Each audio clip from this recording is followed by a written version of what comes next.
Microphone. Tripod on. Oh, all right. You guys should be able to hear me now. So, hopefully you guys have had a great week. We are at the Shabbat as always.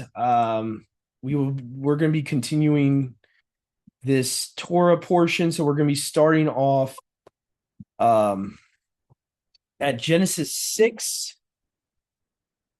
So we left off, I guess, doing 1 to 5 initially during Sukkot. So we're now at Genesis 6 here. I'll be mainly reading from the LXX. Um, Afterwards, if we have time, we can look at comparisons. If I go through the chapter, and chapters, brief, we could do that. So here we go, Genesis 6. And it came to pass people began to be numerous. When mankind began to be numerous upon the earth, daughters were born to them. Now, notice how it says daughters of men. So if you have any prepositions like this is Sethites, if you think there's Sethites, or you think that these are just the daughters of Cain or whatever, no, it says men. That means all mankind. Okay. Daughters were born to them, that the sons of Elua, sons of Elohim, having seen the daughters of men, that they were beautiful, took to themselves wives of all whom they chose. And Yahuwah Elua said, my spirit shall not certainly remain among these men forever. Your Masoretic might actually say strive, which doesn't make any sense. All of the previous manuscript traditions will say remain, whether it's the Vulgate, Septuagint. I think the Dead Sea Scrolls even might say remain instead of strive, because they are flesh. So basically what it's saying is, because of their sinful nature, I can no longer remain with them. Okay, this makes sense. This is talking about the fall. This is going back to the fall. This is going back to even how exceedingly more sinful they are after the fall of Genesis 3, how, a couple generations later, they're even 10 times worse, that the descendants of Adam are so exceedingly sinful, Yahuwah cannot dwell in them. And so corruptible genetically, because again, right, the previous verse talks about the hybridization of sons of Elohim and the daughters of mankind, okay? But their days shall be 120 years. Now, again, this has been misunderstood as a new age expectancy and all that at that time, which again, if that's the case, it's contradicting every other place after Genesis 6, because every other place after that, they're still living past 120. They're still, Jacob lived past 120. You got tons of patriarchs after Genesis 6 that lived past 120 years.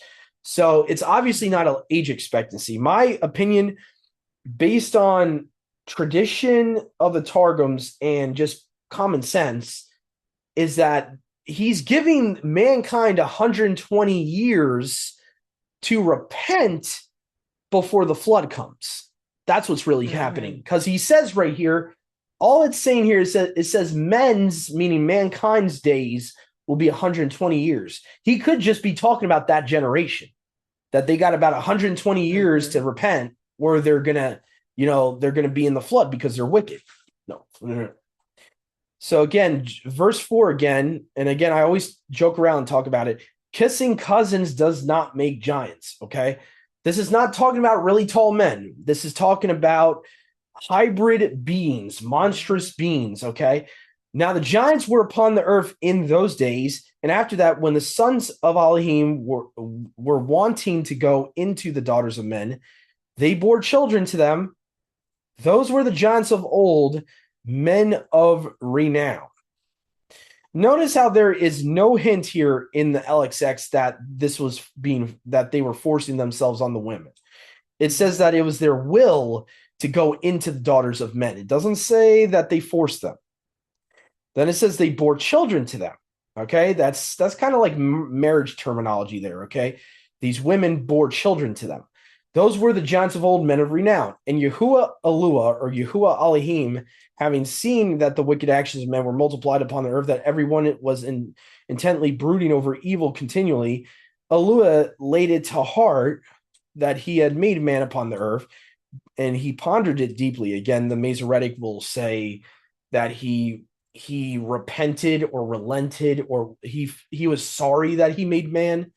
The Masoretic will say rather than the Septuagint is just saying that Yahuwah pondered it deeply, not that he's regretting it like right away. And Lewis said, I will blot out man who I have made from the face of the earth, even man with cattle and reptiles with flying creatures of the sky. For I am grieved. Okay, I'm sorry. So I jumped the gun there. So he is grieved. I am grieved that I made them. So Yahuwah is regretting. So, and people will say, well, if he's perfect, why would he regret doing something? He's regretting it because of their actions. He's not regretting it that he's imperfect or something, or that he made something imperfect. No, he made a perfect creation. It's that mankind basically is making him regretting making them. That Yahuwah is showing emotion here. He's regretting making us because we're screwing up. We're doing stupid things. And he's like, man, he's almost second guessing that, the creation of mankind here. And he's basically saying to him, he feels grieved, like, man, my creation that I wanted to be with me forever is now doing all this evil stuff. That's what's going on. Okay. But notice how it says reptiles with flying creatures.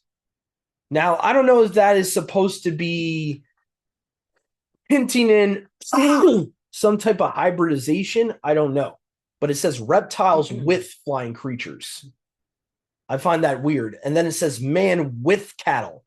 I don't know. I don't know if Moses is trying to hint to something there. I don't know. It could just be the way it's worded in the English, but I find that interesting that it says with, like next to, or with could mean like in conjuncture. So could that be hinting at hybridization? Possibly, because you had minotaurs in Greek mythology, bull men. You had, even when you think about the dinosaurs, are all the dinosaurs natural? I don't know. Could pterodactyls be a reptile with a bird? I don't know. I'm just saying, like, we don't know the origin of all these dinosaurs and these creatures. Some of them might have been hybrids. Some of them might have been created in the days of Noah and in the days of Enoch. We don't know. We are trusting science that all these were natural creatures. We don't know. And even if the fossils are accurate, who's to say that these creatures were all created by Yahuwah? That's kind of my question. Who's to say that some of them are not hybrids? Because think about it. Where in the original Genesis account does Yahuwah say he's going to make reptiles that fly? Okay. Because if you really think about it, a pterodactyl is like it's pretty much like a lizard or a dragon with wings. When you look at a pterodactyl, it's like a reptile-like creature with wings. How do you get that? I doubt Yahuwah was making reptiles with wings. I don't know. Maybe he was. I don't know. I don't see that in the Genesis account, though. You see him when he talks about reptiles, or even when reptile is mistranslated, it's talking about those that creep on the earth. Right. So my question would be, where did these flying reptiles come from? Yeah. That's just my question. So I'm just asking questions here. I'm not making assumptions, but Noah found favor before Yahuwah. Now, interesting to note, guys, this is Yahusha pre-incarnate. When you see, like in your modern Bibles, it will say Lord God together. That in the Hebrew, the correct transliteration would have been Yahuwah Elohim or Yahuwah Elohim as a compound name. Whenever that is mentioned, that's Yahusha before he took on flesh. So it's actually pointing out that this is Debar Yahuwah right here. This is the word of Yahuwah that Noah found favor before. So this and just to show you proof of this, I'll go quickly to the Targum just to show you proof of this. So let's see here. Let's go to Genesis. Was it 6:9 I'm at? I believe verse 9. Yep. Okay, so let's just show you proof of that, what I'm talking about. Okay.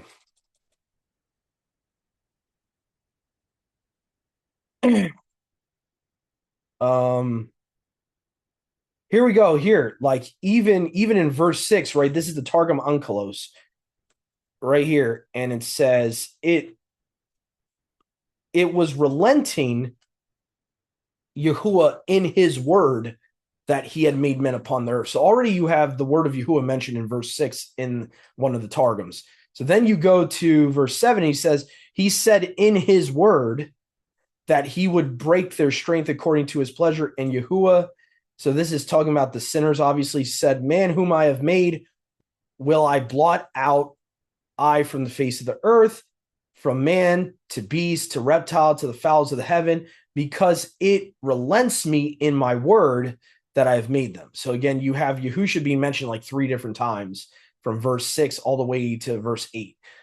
Then let's see here. So verse 9 is the verse I wanted to look at. So 6 verse 9. Let me see here. Let me go to a different Targum here. Let's see here. Genesis 6:9.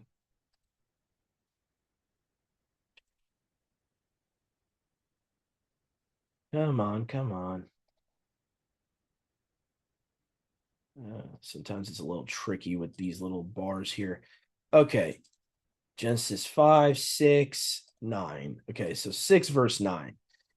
These are okay, so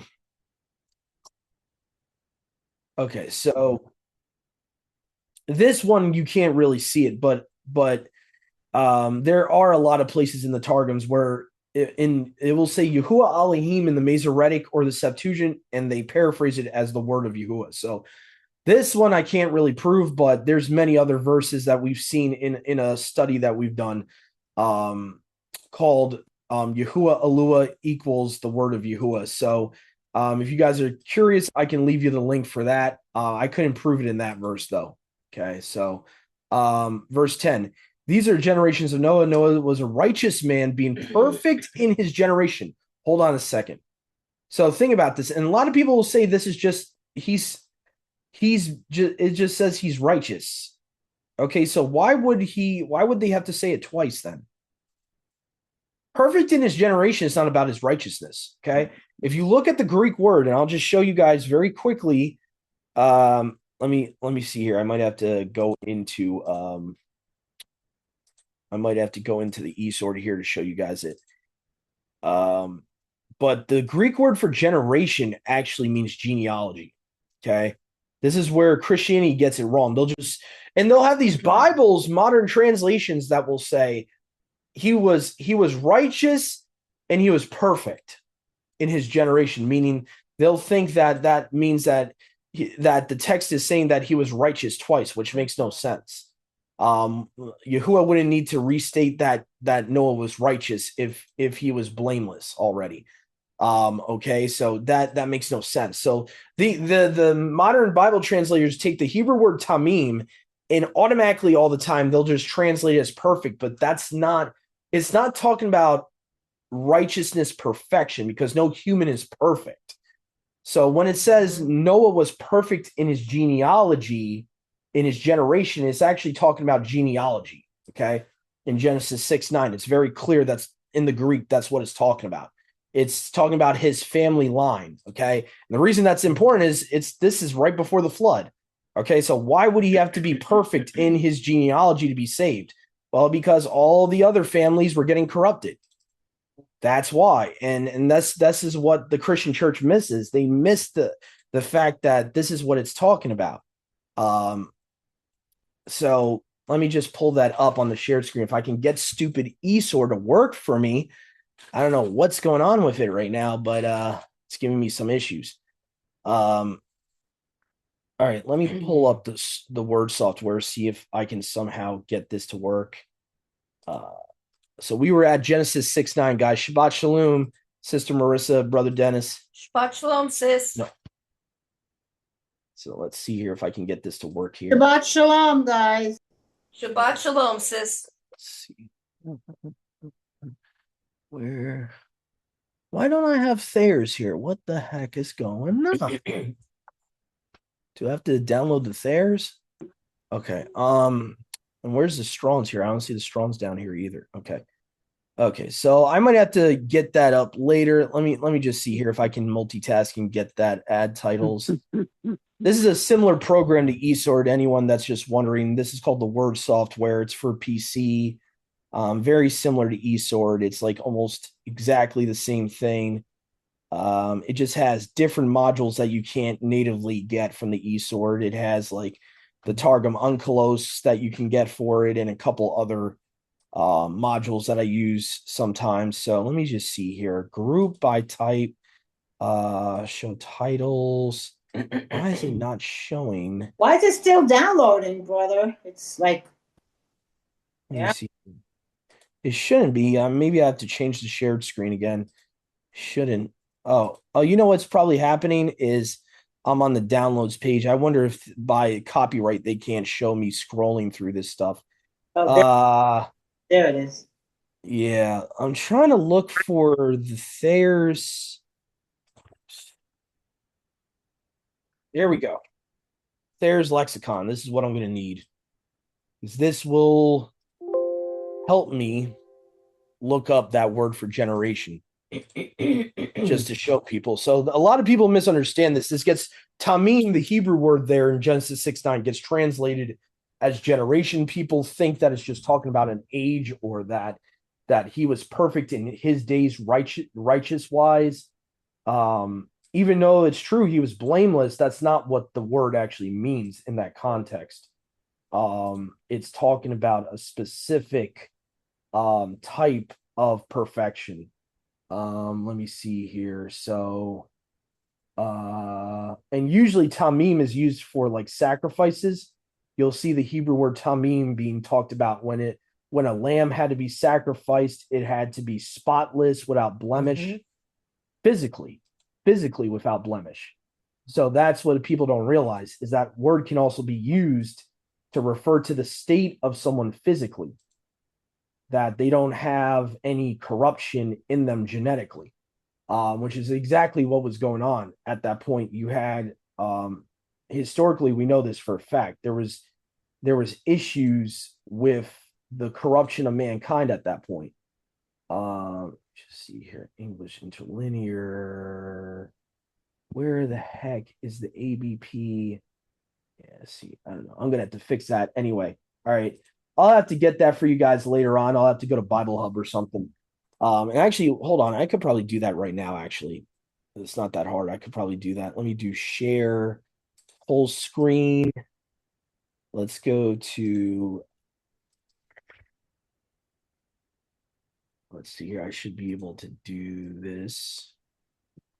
Go to. Okay, let's see, Genesis 6:9.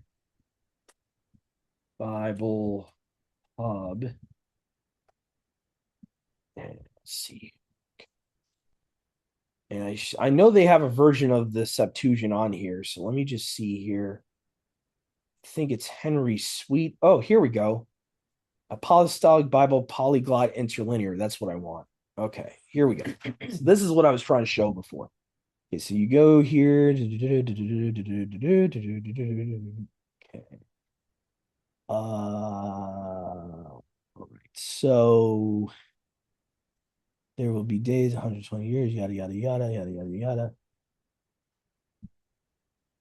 I will wipe away man, winged creatures. And these are the origins of Noah. Noah man was.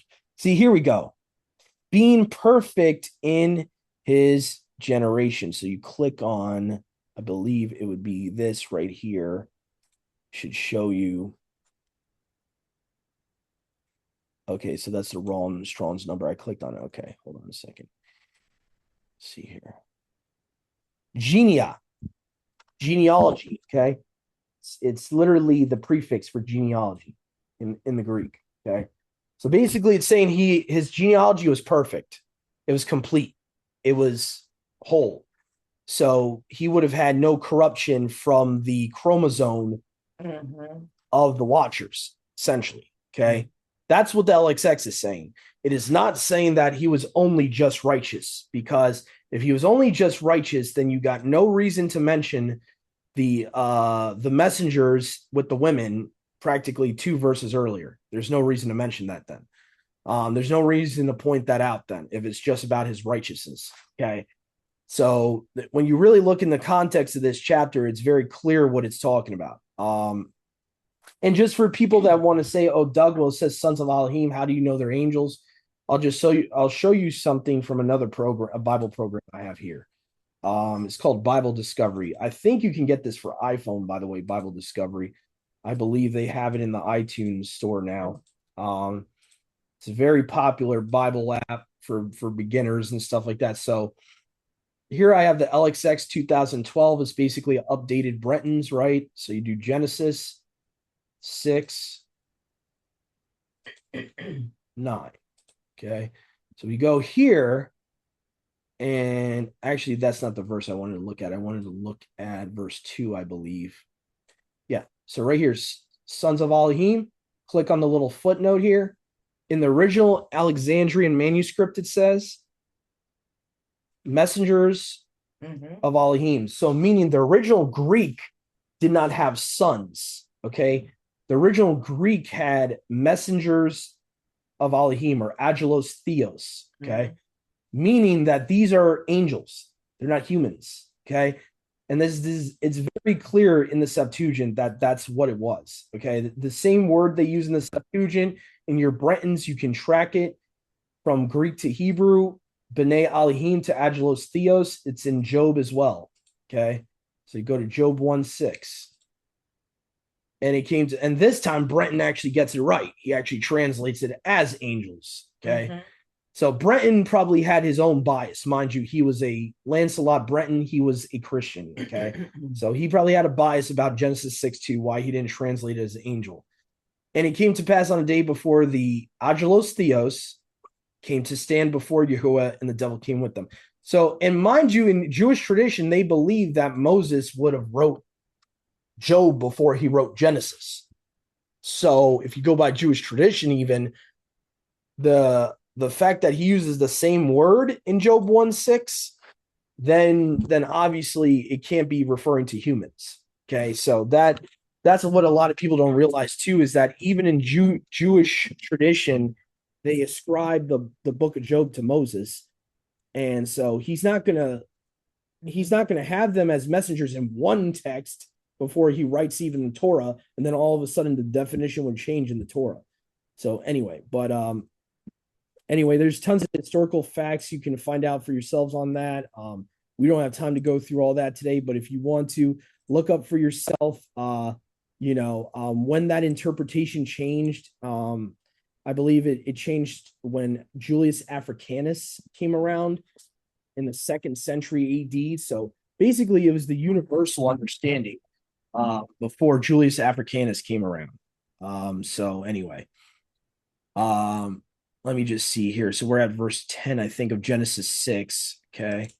Let me get back to the Brentons here. So it says Noah was well pleasing to Elua, which is the same word that we see in Enoch a chapter earlier. He was well pleasing. Noah begot 3 sons, Shem, Ham, and Japheth, and the earth was corrupted. So they even tell you here, it was corrupted before Elua, and the earth was filled with lawlessness. Now, for some reason, the Masoretic, or whoever did a Hebrew text post Septuagint, decided to change this phrase from lawlessness to specifically violence.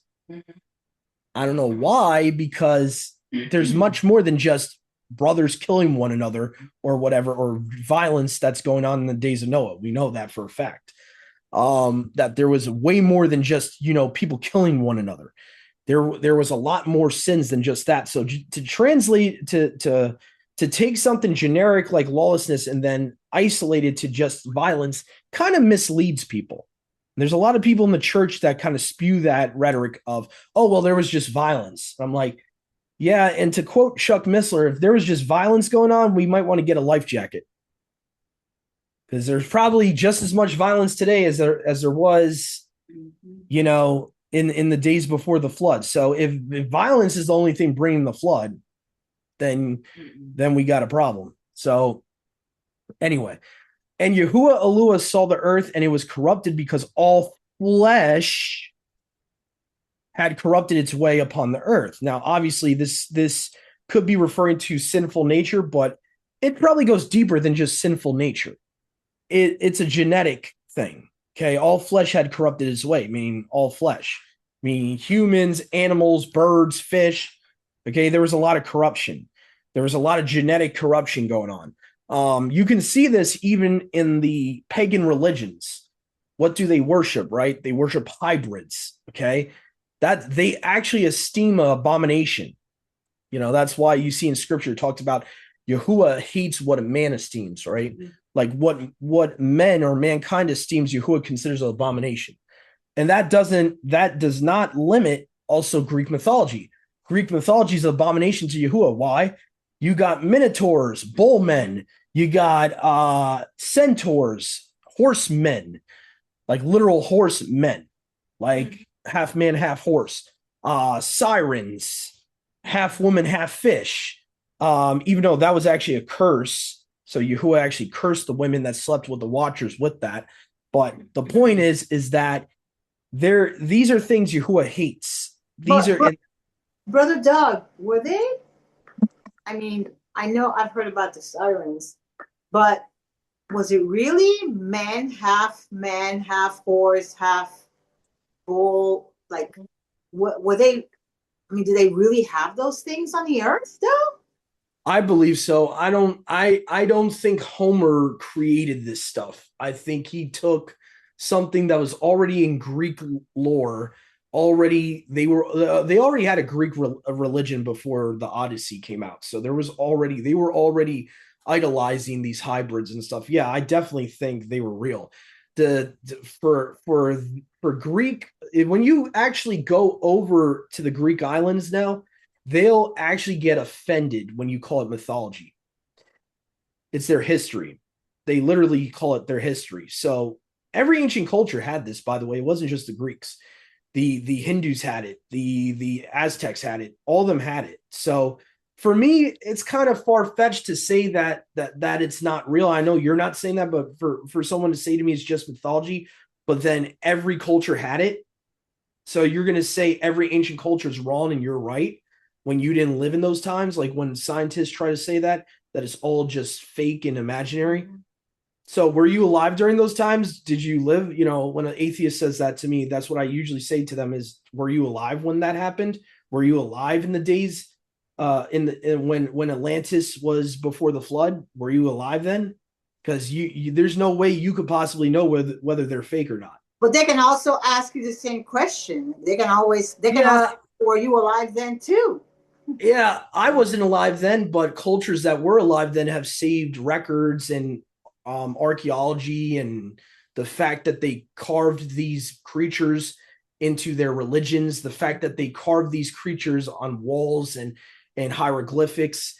Why would they waste doing that if these creatures weren't real? Why would they waste preserving it if it's not their history? Like I said, if you go to Greece today, they'll say it's their real history. It's real. Why would the Greeks call Paul Zeus and call his friend Hermes if that's not real? Why would they look at two regular human guys and consider them the gods they worship? Because basically what the book of Enoch talks about, that's real history. And that happened to basically at the Tower of Babel. What happened was Nimrod was trying to bring back the worship of the Watchers. And what happens is historically, culturally, the Watchers get retold into different names and different religions, but they're all worshiping the Watchers and the giants. That's what they're doing. And they're worshiping their hybrid children too. They're worshiping, even the Bible talks about lion men of Moab. That's not metaphoric. That's talking about part lion, part man. In the King James Bible, no less. So the Septuagint mentions sirens multiple times in Isaiah when it talks about Babylon being destroyed, that you're going to see demons there, satyrs there, half goat, half men. The mythological creatures are actually mentioned in the Bible. So if an atheist said to me, do you really think those are real? Yeah, because I believe in the scriptures. So to me, they have to be real. My father's not going to inspire his prophets to write these creatures, in his word, and then they're not real. Who is not an author of mythology? He's an author of inspired scripture in history. Part of the Bible is history. So these creatures were real. They have to be real, because why would they be mentioned in the scriptures if they're not? Why would Yahuwah describe the locusts of Revelations 9 if centaurs and a sphinx is not real? Because that's the way he describes them. Like, I'll just give one example for any atheists out there that might be listening in. Okay. And again, if you're an atheist and you don't want to believe in the Bible, that's on you. That's between you and Yahuwah. But I'm going to just show you why I do believe, and a lot of us do believe, these mythological creatures are real. Because in Revelations 9, if you pay close attention to how these locusts are described, okay, so it says here, he opened the bottomless pit, starting at verse 2, chapter 9 of Revelations. The smoke of the pit arose. Mind you, this is from the abyss, the bottomless pit. And out of darkened by reason the smoke of the pit, there came out locusts upon the earth. Unto them was given power, and as scorpions of the earth have power. So now they're being compared to scorpions. These are not regular locusts. And it was commanded them that they should not hurt the grass of the earth, neither the green nor any tree, but only those that don't have the seal. So then it talks about how they'll be able to vex men for a certain amount of months. Okay, yada, yada, yada. All right, let me get to a more modern English, because the Great Bible has like weird old English here. Okay, so they will not hurt the grass. Okay, so, all right, here we go. This is when it talks about their appearance. Verse 7. The shapes of the locusts were like unto horses prepared unto battle. That's not metaphorical. And on their heads were crowns like gold. That's literal. And their faces were as faces of men. So body of a horse, face like a man. They had hair as hair of women, women's hair. Their teeth were teeth of lions. So now you have genetically part lion, part horse, part man DNA. They had breastplates as it were breastplates of iron, and the sound of their wings. So now they got wings.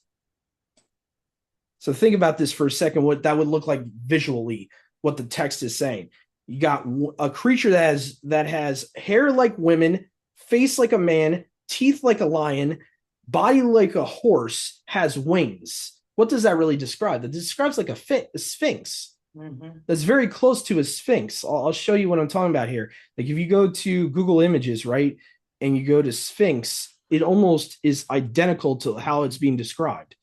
So either they're centaurs or they're sphinx, because that's the way the text is describing them. Like right here. Right here. That's exactly how the text is describing it. Mm-hmm. See that right there? Yeah. Face of a man. Then you got the body right there. Then you got the wings. So if someone's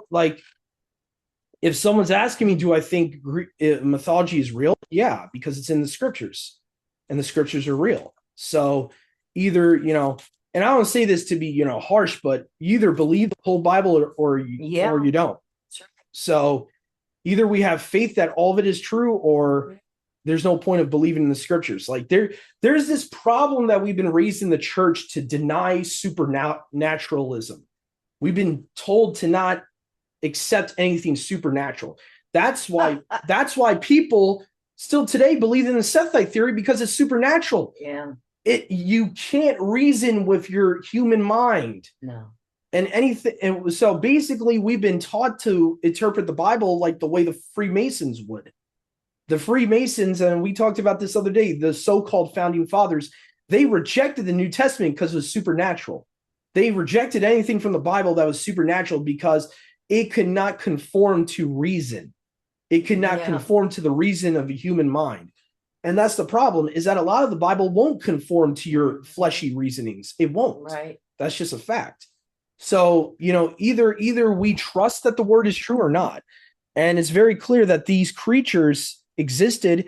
And even in apocryphal texts, you'll see it like crazy. You'll see, even though I don't believe 4th Ezra is inspired scripture, I do give credit that whoever wrote it was very familiar that these mythological creatures were real.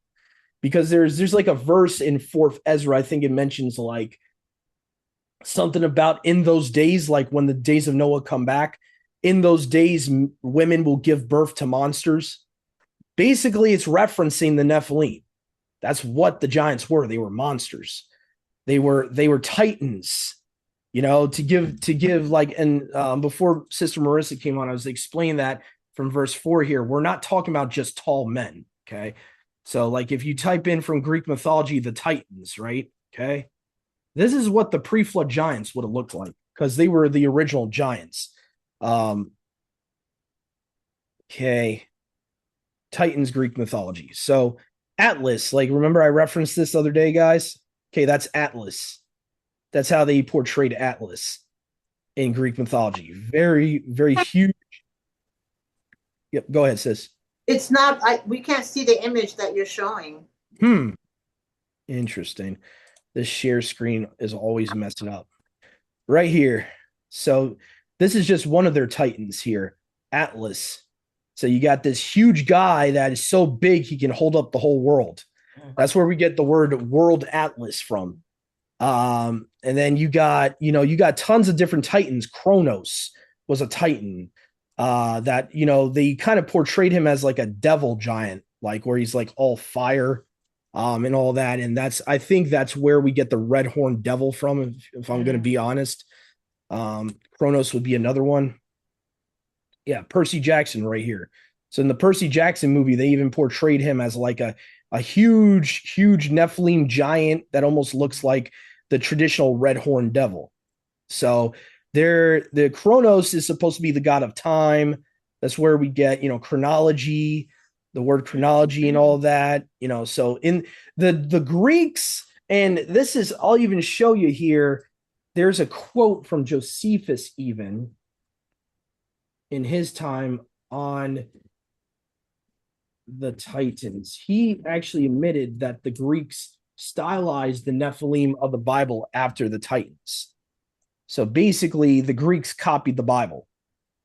So in 79 AD, this is like 9 years after the destruction of the temple, Roman historian Josephus Flavius wrote that the last of the race of the Egyptian giants, so Hamite giants, did live in the 13th century BC. So that would be like 1300 before Messiah, during the reign of King Joshua. He further wrote that they had huge bodies. So this guy to the right, and their faces were so unlike ordinary humans that it was amazing to look at them, and it was scary to listen to their loud voice, which was like a roar of a lion. So this is Josephus saying this stuff. So again, I'm not making this stuff up. This can be verified by history. So when an atheist says that to me, I'll be like, okay, let's go to actual history. This is proof that the Bible's real. Okay. And again, we've been taught to deny supernaturalism. That's the problem. We've been taught by Christianity to deny it. But I'll show you like the lion like men of Moab. What one of the depictions probably would have had them looking like. Part lion, part man. Oops, my bad. I didn't mean to click on that link. Stupid mouse. Okay, there we go. So like right here is what they would have looked like. They even got artifacts right here. If you click on this right here, that's artifacts. That's what do you call it? People what type of a job it's your that's like a paleontologist job to look for stuff like that. So this is historical proof that these creatures existed. Yeah. And like I said, if you want, you can go to the Septuagint you have, and go to multiple places. If you have eSword and you have the Bretons, you could probably just type in your search bar, let's say Satyr, Satyr. You'll see like 5 different times the Septuagint mentions satyrs. 5 different times there's sirens mentioned. So Yahuwah would not put that in his word unless it was real. I mean, that's just a fact. So, regardless of what atheists want to believe, they want us to think that they own dinosaurs. They want us to think that evolution created all that stuff. Dinosaurs, there was evidence of creatures like behemoth all over through paleontology. There's evidence of behemoth and leviathan in archaeology all throughout the world, the ancient world. So the idea of hybrids is pretty much it wasn't until you had something called Greek mythology that they that all of a sudden people looked at that as mythology. Before not Plato, before Homer came around in the Iliad, no one was thinking of that as mythology. So I mean, you could ask an Egyptian today if you went to Egypt, are those things real? They would probably say, yeah, they're real. They literally will admit these evil hybrids they worship are real, and they believe that they're real. They're so to me it kind of makes sense that they would be real, because why is Yahuwah all of a sudden going to say after the flood, mind you, one of the new Torah commands is, oh, don't sleep with a beast. Mm-hmm. Why would Yahuwah need to tell him that if it wasn't happening before the flood? Right. So again, there's just common sense would tell us that it has to be real. Like that's, so and that's why the locusts are described that way, is because those creatures are real. And you even see, I think centaurs literally by name are mentioned in the Septuagint, I think once or twice in Jeremiah. So these creatures are mentioned in the scriptures. But anyway, that was a good question. But yes, I fully believe they existed. I believe that they existed, and I believe that scientists today are trying to make them. They've been hinting around that they've been trying to bring them back and bring dinosaurs back. They're trying to they've been trying to blend pig what was it a pig's ear and a mouse or something like that a couple of years ago. Honey. There's some weird stuff going on in a lot of these labs. Yeah. So I'm telling you right now, that's part of the days of Noah that a lot of people are ignoring. Is the hybridization and what was going on back then. So a lot of people unintentionally are ignoring it because they're taught this whole. That's why I believe the Sethite theories of the devil. It's the easiest way for the devil to get people to not understand the days of Noah. And to focus on just sin in general. Well, sin in general brought it, and all that. But anyway, so I think we're at verse 11, and talks about the earth was corrupted. Okay, actually, verse 12. Yahuwah Elohim saw the earth, and it was corrupted because all flesh had corrupted its way upon the earth. And Yahuwah said to Noah, a period of all mankind has come before me, because the earth has been filled with lawlessness by them. And behold, I destroy them in the earth. And again, this is another reference showing that it's not just the daughters of Cain. He's saying all mankind. So again, the reason the Sethite theory doesn't work is they want you to think that the daughters of Seth were the only wicked ones. So it doesn't fit the text. Make therefore for yourself an ark of square timber. You shall make the ark in compartments. You shall pitch it within without pitch. And thus shall you make the ark, 3 cubits length of the ark, and 50 cubits the breadth, and 30 cubits the height of it. You shall narrow the ark and make it, and in a cubit above you shall finish it. And the door of the ark you shall make on the side and lower and second. And the third stories you shall make it. And behold, I bring a flood of water upon the earth to destroy all flesh, in which is the breath of life under heaven. Whatsoever things are upon the earth shall die. And I will establish my covenant with you, and you shall enter into the ark, and your sons and your wife and your sons' wives with you. And of all cattle and all now, this probably is an incorrect translation. It should just say creeping things here rather than reptiles.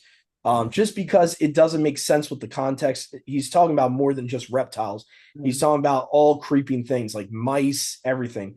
Of all wild beasts, even all flesh, you shall bring by pairs of all into the ark, that you may feed them with yourself. Male and female they shall be. Now, this is a questionable verse where a lot of Christians will say, well, see, they could eat anything. And I'm like, okay, but it doesn't, he's not saying that you don't separate clean from unclean here. So, and actually I would argue that the context here is that you are to bring in wild beasts that are clean, because it says of all wild beasts. Again, this could be talking about cows, this can be talking about bulls. Okay. What's that one, Mom, that's really expensive that they have on farms that's like native of the cow? Bison. Bison, right. Bison. Right. It could be any of those things that he's saying that you may feed yourself with. So like, this is a really like idiomatic verse to try to promote that you can eat anything now, or that before the law of Moses. And even if that's the case, even if a Christian proved to me that that was the case before the law of Moses, that they were able to eat these things temporarily before the flood, it doesn't matter, because once the flood's over with, Yahuwah tells Noah to sacrifice to him only clean animals. So the law of clean is still there. So even if, like, for a hypothetical, like, time period, an extreme time period that they could eat anything, that didn't last, even if that's the case, which I still don't believe that's the case. That's the context. But I'm just saying, if Christians were right and we were wrong about this verse, that only lasted for a very temporary time period. And by the time you get Leviticus 23, it's very clear you're not allowed to do that anymore. So it wouldn't matter. Are we going to be judged by the law before the law of Moses or the law of Moses? So I'm just saying, like, there's a lot of confusion. People don't understand. There was a law in the garden before the law of Moses. That is not the same thing. There's that's the confusion people are getting. There was a law that Adam and Eve were given that's a little bit different than the law of Moses, because the law that they were given was a lot smaller of a law. It was less commandments. It was, some of those laws are in the law of Moses, but not all of them. You don't see Yahuwah ever in the law of Moses say you must bear children. Okay, there's nowhere in the law of Moses that says that. It only says that he only commands that particular commandment before the law of Moses both times to two isolated families to make the earth full, to fill the earth. Yeah. Those purposes and those commandments were kept by two isolated families, that it was only given to them, that we have misunderstood because we don't understand there was a law in the garden before the law of Moses, and then there was a law of Moses. For example, the law in the garden did not restrict incest. Okay, I know that sounds weird, but there was no commandment given in the garden that you couldn't, that you weren't able to marry your second or third cousin or even sister or brother or whatever. That law did not come until the law of Moses. So if we're going to go back, like if a Christian wants to say, well, they were allowed to eat all that stuff back then, even before the law of Moses, I'll say to them, do you want to marry your cousin? Brother Doug, did they?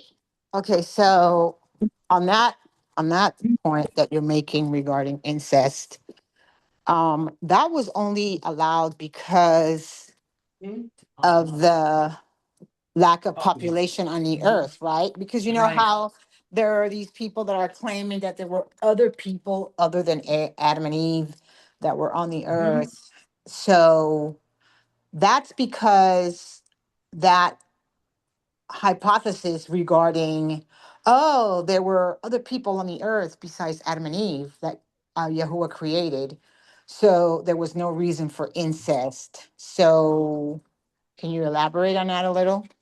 I would say I would agree to that, but I would say it wasn't only for just that purpose. I think also we got to fathom the differences of the gene pools. We got to understand that post Genesis 6, the human DNA, even science has found this out, at a certain point in time, our DNA was significantly changed from the Genesis 6 event. Even though not all of us are Nephilim, even though there's some of us that are still, fully human and have no Nephilim DNA in us, there was still an impact to the human genome to a certain extent that now incest causes genetic issues. I don't believe it did that in Genesis 1-3. I don't think, because by like you said, to fill the earth, they would have had to do that because they're the only family.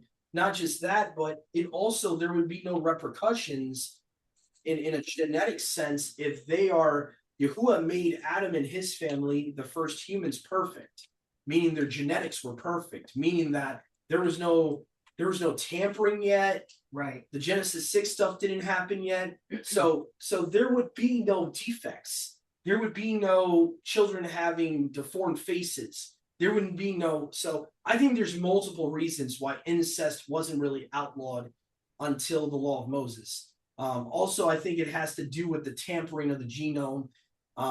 When you get to the days of Jacob, Abraham, Isaac, and Jacob, you pretty much just have their family line, and then you have the Nephilim in the land of Canaan, and that's it. So either they marry their second or third cousins or whatever, or the seed of Messiah would not be pure, if that makes any sense.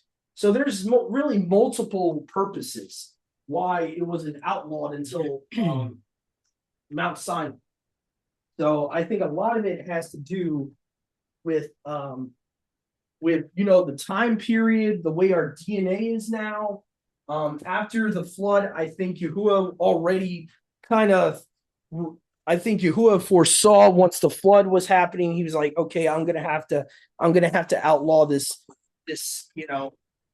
marrying within your family thing, because now the Watcher's DNA has now affected the human DNA. Mm-hmm.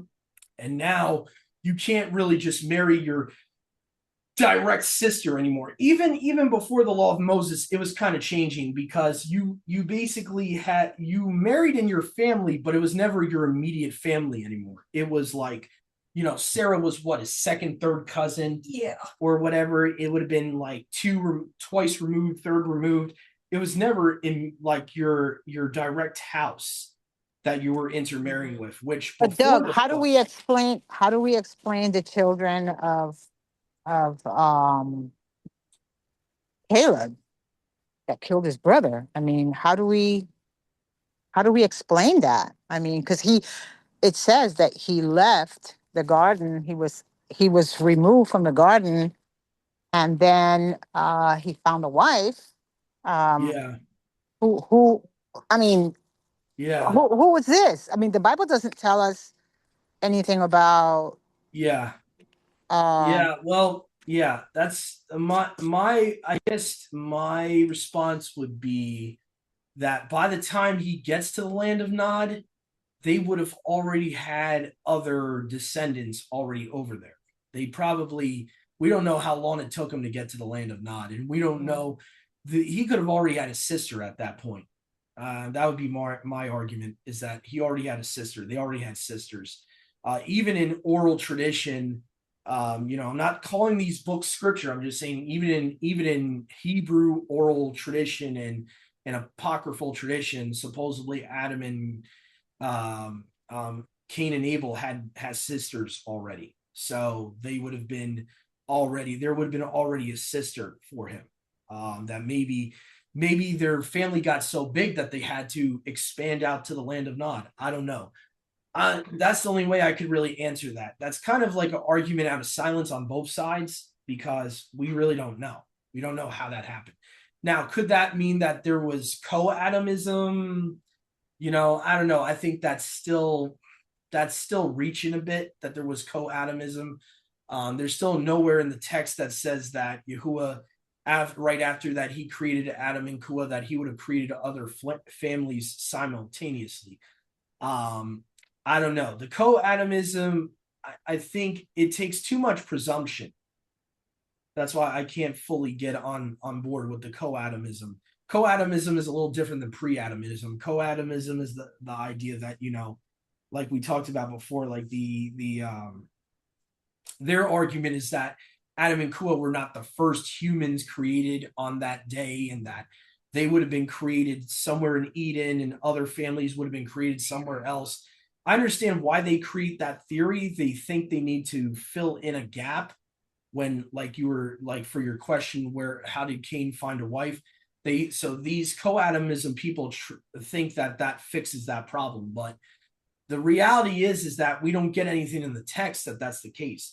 And they usually use the Hebrew word Adam for mankind, and they'll say, well, it actually means that Yahuwah made mankind in that day in his image, or that he made mankind as a whole that day. The problem is there's no proof in the text that it's plural there, or that it should be plural there, that there's multiple families being created on day 6. I just it's too much assumption for me. It's too much. To me, I think the safer presumption is that they had daughters at some point between Cain, from what it looks like, he would have killed his brother when he was a young adult. I think it's safe to assume, right? So what are they doing from the time Cain is born until he's an adult? Adam and Kua would have more children, right? Yeah. So you're talking about like a good 20 years, okay, in between. So I think it's safe to presume they had sisters.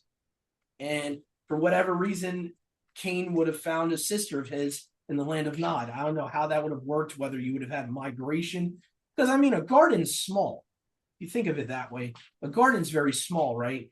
How is a garden going to hold a whole line? And Yahuwah commanded them, be fruitful and multiply and fill the whole earth. So wouldn't part of that commandment mean like you guys got to spread out and fill the whole earth? I'm just thinking like rationally here. So that would be my answer.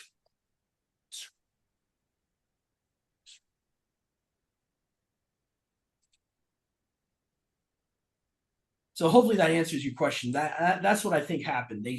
They got a little too numerous in the garden, and they start spreading out. And especially after Adam and Kua, Mom, weren't they kicked out of the garden even before Cain did what he did? Yeah, I think once Yahuwah found so before they even had children, right? They were expelled from the garden. So that means they're already on the move. They're already going out, to other places on the earth. So wherever they rested at after they were kicked out of the garden, they're going to have children. They're going to become, righteously, they'll become too numerous to be in one isolated area. So hopefully that explains. But isn't it interesting that particular incident is not mentioned anywhere in the scriptures? I mean, it just goes from one extreme to, and Cain found a wife. It's like, what happened in between that time? So I think that's why a lot of people resort to the book of Jubilees and the book of Jasher to kind of put, some information in there so that people can understand the reason why some parts have been removed or not added to the scripture. And I think that's where a lot of the confusion lies, because they use these books to kind of plug in the information that is not, because the scriptures does not tell us any of this stuff at all. So you kind of wonder, like, whatever happened? Like I just said, how did Cain find a wife? It's like there were people on the earth already, so that's a lot of questions that people, like myself, also ask. Yeah, I think it's a way of showing that Yahuwah feels like he only needs to give us the information that is necessary for us to know. And I think we as humans, our human nature is to be curious about a lot of things. And Yahuwah is trying to teach us, you only need to know what you need to know. And, I think also we got to remember too, the audience originally of these scriptures were the people that already knew their own history. Moses didn't have to explain all that to the Israelites because they knew that, they would have known how Cain would have found his wife. So we also are looking from the outside in as a culture that was not there when all this is happening. So we're looking at it from face value as like a history book in a weird way. So we're looking at it as this is what was chronicled. This is what was written down. And for whatever reason, theologically, I guess Yahuwah felt it wasn't necessary. It wasn't necessary for him to explain to us either who the sons of Elohim were, because if we did our due diligence, there's other places where it talks about who the sons of Elohim were. And there's tons of places where Yahuwah's, like I tell people all the time, Yahuwah's not going to spell it out for you. He wants you to search for his word like treasure. He's not going to make it easy for you. So you gotta look. This is where the term match scripture with scripture. So you don't just look at one instance. You look at also, like I just sent to the chat later on in chapter 5, the very next chapter, it mentions once Seth is born, Adam is, even in Seth's days, having more children before he dies. So obviously they had a big family. So the that's why I'm saying the safe presumption, even though it's not there in the text, is that they would have had to spread out to keep also the commandment to fill the whole earth. Yahuwah did not just say to fill the garden, he said to fill the whole earth, which means then you have to have people multiplying throughout the whole earth. So that means that Adam's family would have had to go to different lands and fill the whole earth. And that's what happened. So, and you even get it in Genesis 6, because again, mankind, the Hebrew word, right, for mankind in Genesis 6, is Adam. Yeah, right? but brother, Adam's family was just Cain. Abel had already died. No. Adam's family was not just Cain. You had Seth's line, you had Abel's line, which would have been if Abel wasn't killed. So everyone that comes from Seth is part of Adam. Everyone that comes from Seth, including Abraham and all of them, we're all related to Adam. Adam is the father of mankind. Eve is the mother of mankind. So when it says in Genesis 6, the daughters of Adam, or the daughters of men, that's descendants of Adam. That by default, that's descendants of Adam. So all the humans that were alive in Genesis 6:2 were descendants of Adam. So that would safe to presume if Adam's having more and more children, while Seth is being born, even in Seth's days, because Adam lived, mind you, he lived almost to 1,000. Yeah. So he had enough time to have many children. So this is what we don't realize is that, if you're living like, let's say 900 years or whatever, he's probably having children like every 60 to 70 years. So he would have had a lot of children. He even says that the men, mankind, meaning the descendants of Adam, became numerous, it says in Genesis 6. So the fulfillment of Yahuwah's righteous commandment, right, to fill the whole earth, it got fulfilled in Genesis 6:2 already. It says that they were very numerous upon the whole earth. So that means all those humans that were all around the earth in the days of Enoch, each and every one of them genetically came from Adam. So which means that you did not have any other families. This actually debunks co-Adamism, actually debunks it. The fact that as soon as it is like let's say two generations from Adam's death, you already have all these humans that are already populating the earth. And obviously they have to come from Adam's line. There's no other line to come from that's spoken of. There's no other line. So you have Seth and you have Cain. Basically between Genesis 5 and 6. Those are the two lines that go back to Adam. Cain's lineage, I think most of them probably got flooded out because you don't really see Cain's genealogy mentioned after the flood. Yahuwah preserved Noah, which Noah goes back to Adam. I forget what generation he is from Adam. What would he be? Oh gosh, I'm not sure. But I know that Noah's accounted as one of Adam's descendants. So but I thought Canaan was from Cain. Well, Cain is a son of Adam. I know, but I thought the lineage of Canaan came from Cain. No. Yeah. Canaan is actually, Canaan is, well, depending on which Canaan you're talking about, because in the Septuagint, there's a Canaan of Seth that's omitted in the Genesis. I'm talking about the one that was cursed by the son of Noah. Ham, his grandson. That's Ham's grandson. So but not Ham's, Noah's grandson. So that's still Seth. Seth. You're still going back to Adam, because you got Adam, Seth, and then from Seth is the rest of mankind, basically, for the majority. As far as the mankind that's post flood, it's all Seth. It's all Seth's line, the righteous Seth line from Adam. So you get Abraham from Seth, you get all of them, Ishmael, all of them. They all come from Seth. So now Cain is different from Canaan. Cain would be His descendants, I think, are Genesis 4. You'll see in his descendants, like Tubal Cain is one of Cain's descendants. A lot of those guys, though, you don't see after the flood. So my assumption would be that Yahuwah allowed Cain's line to kind of die off. And so the two lines of Adam, one of the lines you don't ever see come back is Cain's line. Cain had a descendant named Enoch, where he built the city for Enoch after he found his wife. You don't see the Enoch from Cain's line anymore after the flood. Like, not, it seems like all the descendants of Cain were just, completely destroyed in the flood, because there was no repentant ones from Cain's line. And so all you got is Noah's line from Seth, from Adam. And that's why I'm saying all of us are Adamites.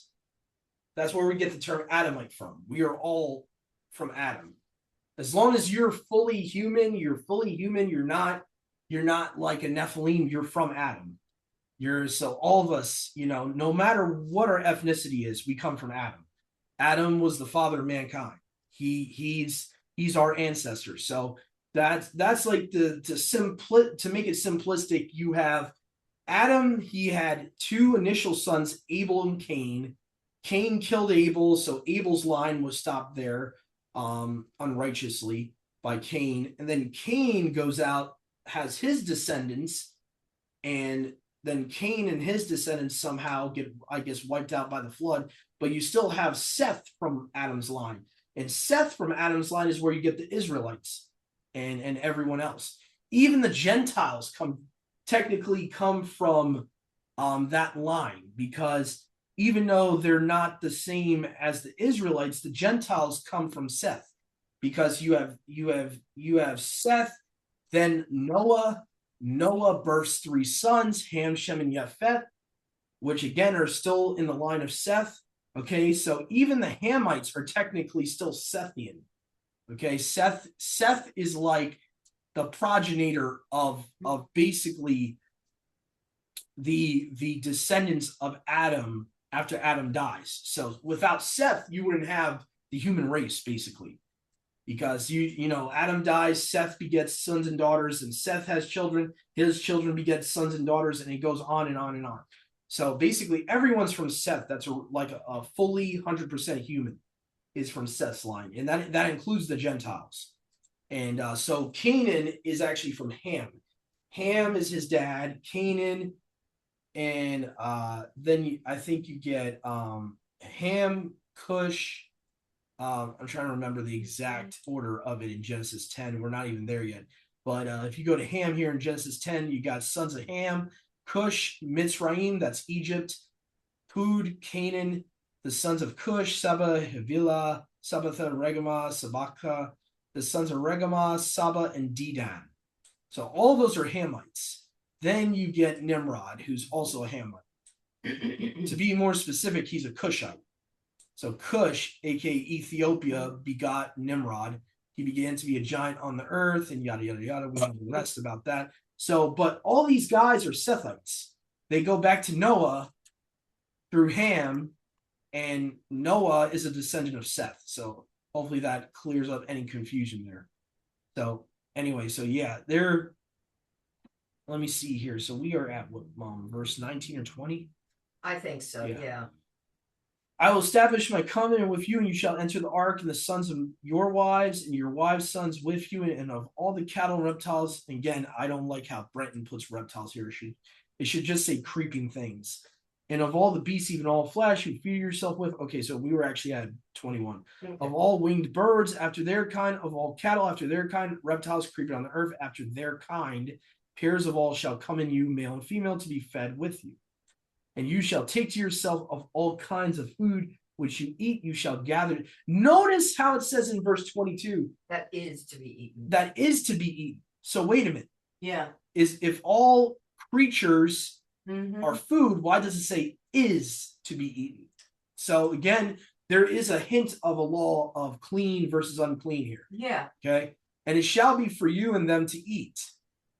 And Noah did all the things whatsoever Yahuwah Elohim commanded him, so did he. And that's the end of chapter 6. So a lot of interesting stuff there. So yeah, and actually, once you get into 7, those questions are answered because he starts talking about the 7 pairs of clean animals and he differentiates in that point. So it's not much further into this that it is being explained.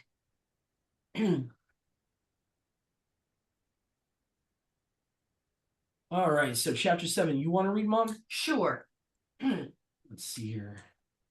Yahuwah then said to Noah, "Go into the ark, you and your whole family, because I have found you righteous in this generation. Take with you 7 pairs of every kind of clean animal, a male and its mate, and 1 pair of every kind of unclean animal, a male and its mate, and also 7 pairs of every kind of bird, male and female, to keep their various kinds alive throughout the earth.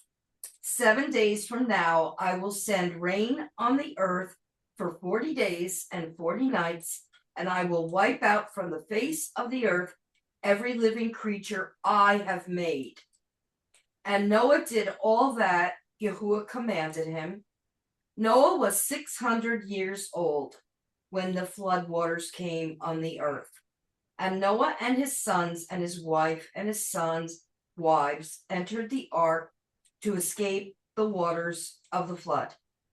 Pairs of clean and unclean animals, of birds, and of all creatures that move along the ground, male and female, came to Noah and entered the ark, as Yahuwah had commanded Noah.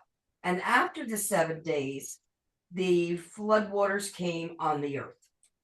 In the 600th year of Noah's life, on the 17th day of the 2nd month, on that day, all the springs of the great deep burst forth, and the floodgates of the heavens were opened, and rain fell on the earth 40 days and 40 nights. On that very day, Noah and his sons, Shem, Ham, and Japheth, together with his wife and the wives of his 3 sons, entered the ark. They had with them every wild animal according to its kind, all livestock according to their kinds, every creature that moves along the ground according to its kind, and every bird according to its kind, everything with wings. Pairs of all creatures that have the breath of life in them came to Noah and entered the ark.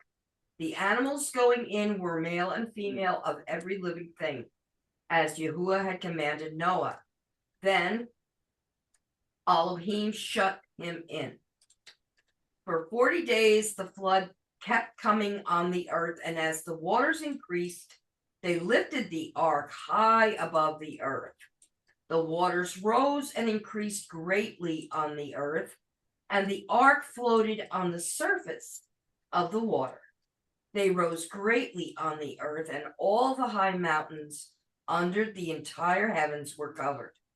The waters rose and covered the mountains to a depth of more than 15 cubits. Okay. A cubit being, it says the amount is 23 feet, or about 6.8 meters. Okay, a lot. Every living thing that moved on land perished: birds, livestock, wild animals, all the creatures that swarm over the earth, and all mankind. Everything on dry land that had the breath of life in its nostrils died. Every living thing on the face of the earth was wiped out, people and animals, and the creatures that move along the ground, and the birds were wiped from the earth. Only Noah was left, and those with him in the ark. The waters flooded the earth for 150 days.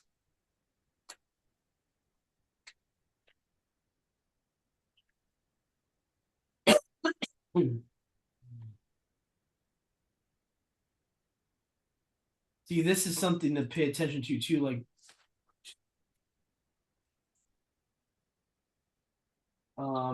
I remember, Marissa, you mentioned this the other day about the giants in the water. Notice how in verse 22 it says, everything in whose nostrils was the breath of the spirit of life, meaning Yahuwah's breath of life, of all which was upon the dry ground died. So meaning things he created. Right. And that's where a lot of us, we tend to overlook that about the flood. The flood was not to destroy the giants, because Yahuwah already had his plan about the giants. If you read Enoch, his plan was, okay, I'm going to get them to kill one another. The original Titans of Greek mythology, they were to kill one another in the pre-flood age, in Enoch's age. They were to kill one another. Then by the time Noah's generation comes around, there was very few giants left to begin with. And any giants that would have been begotten after the flood, they were not the same type of giants. You can see that with Goliath. Yeah. Goliath at best was 9 feet tall. So I have a question about that. So in the scriptures, it says that Yahuwah wanted to completely kill them all. That's what I understood. But then we find out later on that there were some of the giants that survived the flood. But I was under the impression that the flood was for the purpose, because in Genesis 6, it said that everything was corrupted, and that Yahuwah said that he was saddened for creating mankind, but he spared Noah and his family. So he said in the scripture that he regretted creating mankind and that he wanted them all to be completely consumed. So can you elaborate a bit? Because I'm a little confused about that. We have to understand, are giants humans? No. They're not. They're not his creation. Not his creation. Giants, he already had it. Like I said, if you read Enoch and you read the rest of the Old Testament, he had another plan for the giants. He was going to have, like I said, the original Titans, 80% of the original giants already killed themselves. Then, after the flood, you only have a remnant of those giants from Canaan. His plan, if you look at what he did with the Israelites post-flood, he sent them in. His plan was to kill the giants after the flood. But Doug, was those giants hybrids, or were they were part human, right? Because it says he wanted to destroy all flesh, all human flesh. Yeah. Well, no, they're not considered humans, though. If you look into the text, they're never considered the same race as mankind. They're never considered. They're hybrids. They're half and half. So they're basically abominable beings that were never meant to be created. And that's how he treats them in such an Enoch. He calls them reprobates, like physical reprobates. He doesn't consider them part of his creation. And if you even look at added on top of that, a lot of apocryphal literature, even stuff that I believe is scripture, like Baruch. First Baruch in the King James Bible talks about how he did not choose the giants. Right. So he did not elect them. He did not choose them. He did not want them to exist. Those were they were created from a forbidden union. So there's no way you can consider that part of mankind. Mankind was meant to exist. He created man. He did not create the giants. The giants were basically flesh, a combination of man and heavenly beings together. That alone creates an abomination. That alone creates something that's not meant to exist. And but he allowed it to be created. Remember? Yeah, but just because he allowed it doesn't mean that it was part of his will. He can allow something to happen and still have a purpose for them to be destroyed. He did not choose any of them. They were not part of his creation. Satan had free will. The Watchers had free will. They chose to do that. They chose, and they knew what they did was sin. They knew it. They even said it. They said, we're going to put this curse upon ourselves. We know that this is not just a sin, a great sin, an abominable sin. They actually admit it. They say that, this is why we got to take this oath upon ourselves, guys, because we know what's going to happen when he finds out. And that's why there's no atonement for these messengers. That's why there's no forgiveness. they did it willfully, and that's why their judgment is so harsh. And even when you look in the Septuagint, they're never considered part of the human race. The giants are a completely separate race. They're considered like the seed of the serpent. Multiple times the Nephilim are called in a physical and spiritual sense the seed of Satan.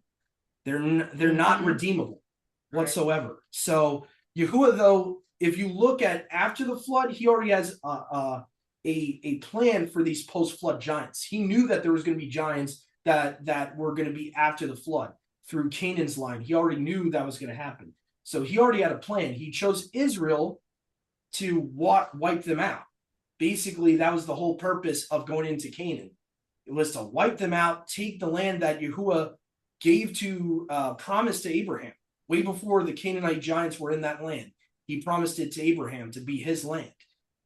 So the giants there, a lot of people that get these like scriptures, like the atheists, like they try to use this against Yahuwah, and they try to say, oh well, you serve a Elohim that's a genocidal maniac. No, he's not a genocidal maniac. He was protecting his creation. He already knew there was going to be giants after the flood.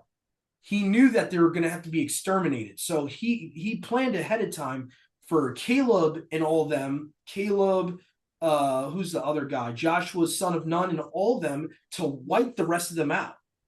Right. That was their job. If the Israelites did their job today, you wouldn't have giants. You would not have them. So it's not really like on Yahuwah. It was on the Israelites to wipe them out after the flood.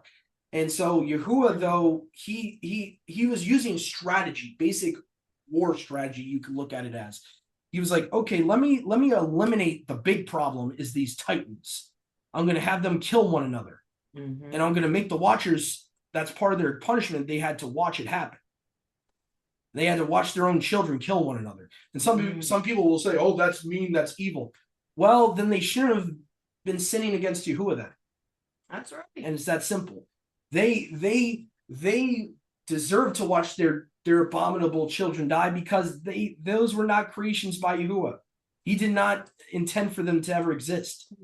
And number one, because they're pure evil. If you actually look at like what they were, even in mythology and how mythology describes them, they were monstrous, cannibalistic, bloodthirsty beings that were eating up mankind. Yeah. They were literally consuming humans. So when you go to like the land of Canaan, it talks about the land consumes the inhabitants thereof. That's not metaphorical. You got these giants being cannibalists even after the flood, eating all these humans and stuff.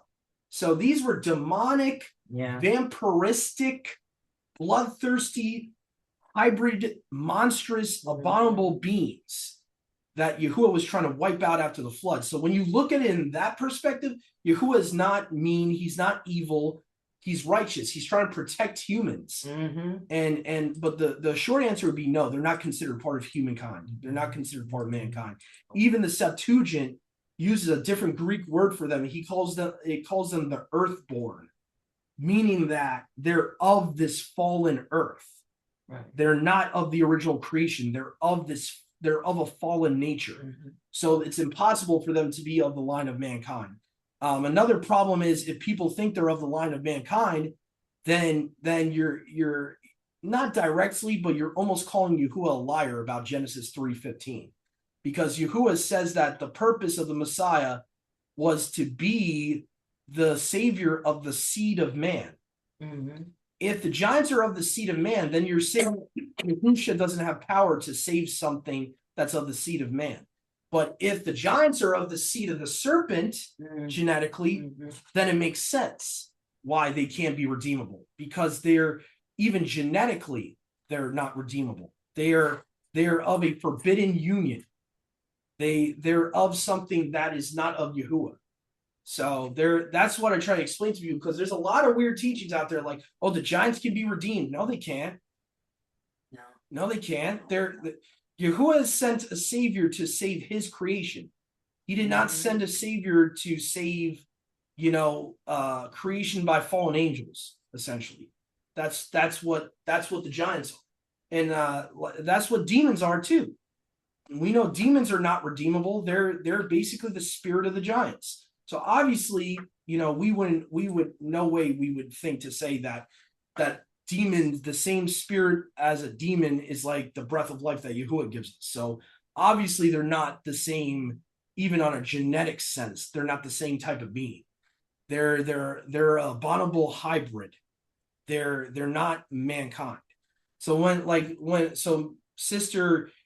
sister was just asking, like, basically, so what about, like, he says, I will destroy man notice how he says whom I've created. Yeah, that's right. So that excludes the giants. Whom Yahuwah is cleansing is his creation to restart, basically, to restart with Noah in a righteous way. He is cleansing mankind who became corrupt. Mankind who became corrupt and did wicked things. You have, like, basically mankind doing wicked things with the animals and all that stuff. And so mankind is who was being cleansed in the flood, that unrepentant mankind. But as far as the giants, there's no proof in scripture that was his plan, was to kill them with the flood. I mean, that's assumption at best. I know I hear that taught a lot in the church, but there's no proof that that's the case at all. I mean, like I said, if that's the case, then he should have just wiped them all out in the flood. He's powerful enough to wipe them all out in the flood. So for them to survive the flood, that kind of defeats the purpose if the flood was meant for them. Yahuwah already had his plan for the flood. You'll see it when you get to books like Deuteronomy, Leviticus, even little bit of Exodus. Later in Exodus, he even says that Yahushua is being sent to destroy the Canaanite, the Hittite. So you could even look as Yahushua as he's the destroyer, of the giants, of the gods of the nations. Yahushua is the one destroying them, because he even says, I will send my messenger before you, and he will survey the way and all that. And it talks about that Yahushua is the one that's actually doing it. Even though he's sending the Israelites, Yahushua is the one giving them strength to actually kill all these giants and everything. So let me see if I can find it real quick. I think it's Exodus 23, verse 20, I believe. It starts talking about it. Yeah. Exodus 23:20. Behold, I send my messenger before you to guard you on the way and to bring you to the place that I have prepared. Pay careful attention to him, to obey his voice. Do not rebel against him, for he will not pardon your sin, for my name is in him. This is obviously Yahushua before he took on flesh. But if you carefully obey his voice and do all that I say, then I will be an enemy to your enemies and an adversary to your adversaries. When my messenger goes before you and brings you to the Amorites, the Hittites, the Perizzites, the Canaanites, the Hivites, the Jebusites, and I blot them out, you shall not bow down. So here's the plan right here. Exodus 23:23. Here's the plan. Takes them to the land of Canaan. Yahuwah had every intention of wiping out every tribe of giants. You shall not bow down to their mighty ones, nor serve them, nor do as they do, but you shall utterly overthrow them and break their pillars in pieces. You shall serve Yahuwah your Eluah, and he will barak your bread and water, and I will take sickness away from you. None shall miscarry or be barren in your land. I will fulfill the number of your days. I will send my terror before you, meaning his terror is going to go against their enemies rather than Israel. I will throw into confusion all the people against whom you shall come. I will make all your enemies turn their backs to you. I will send hornets before you, which shall drive out the Hivites, Canaanites, Hittites from before you, and I will drive them out from before you in 1 year. I will not do it in 1 year, because they don't want Israel to be. He didn't want Israel to get overly consumed by the wild beasts of the land and all that. That's what his concern was for them, because you had these big beasts of the land of Canaan that they would have had to deal with. Probably lions, bears, and all that. So that's the purpose, though. He tells us right here that that's his plan. His plan was to use his people to eradicate the Nephilim. That was his plan post-flood. So the flood was only meant for his creation that got corrupted. The flood, maybe you could we were talking about that earlier, sis, before you came on. Maybe that would have included the chimeras, maybe because chimeras would have been corrupted, creatures that were originally his creatures, but got corrupted. Because there's some weird verse in Genesis 6 that talks about man with beast. What does it say? It was a very weird verse. It said, and I'm not saying this is true or not, but I just find it weird that the way it's worded, it sounds like it's talking about chimeras and stuff. It says, let's see here, where it talks about, I've seen the wicked actions of mankind were multiplied on there. Everyone in his heart was intensely brooding on evil continually. Yahuwah laid in heart that he had made man upon the earth and pondered deeply. I will blot out mankind, whom I have made from the face of the earth, even man with cattle, reptiles with flying creatures in the sky, for I am grieved that I have made them.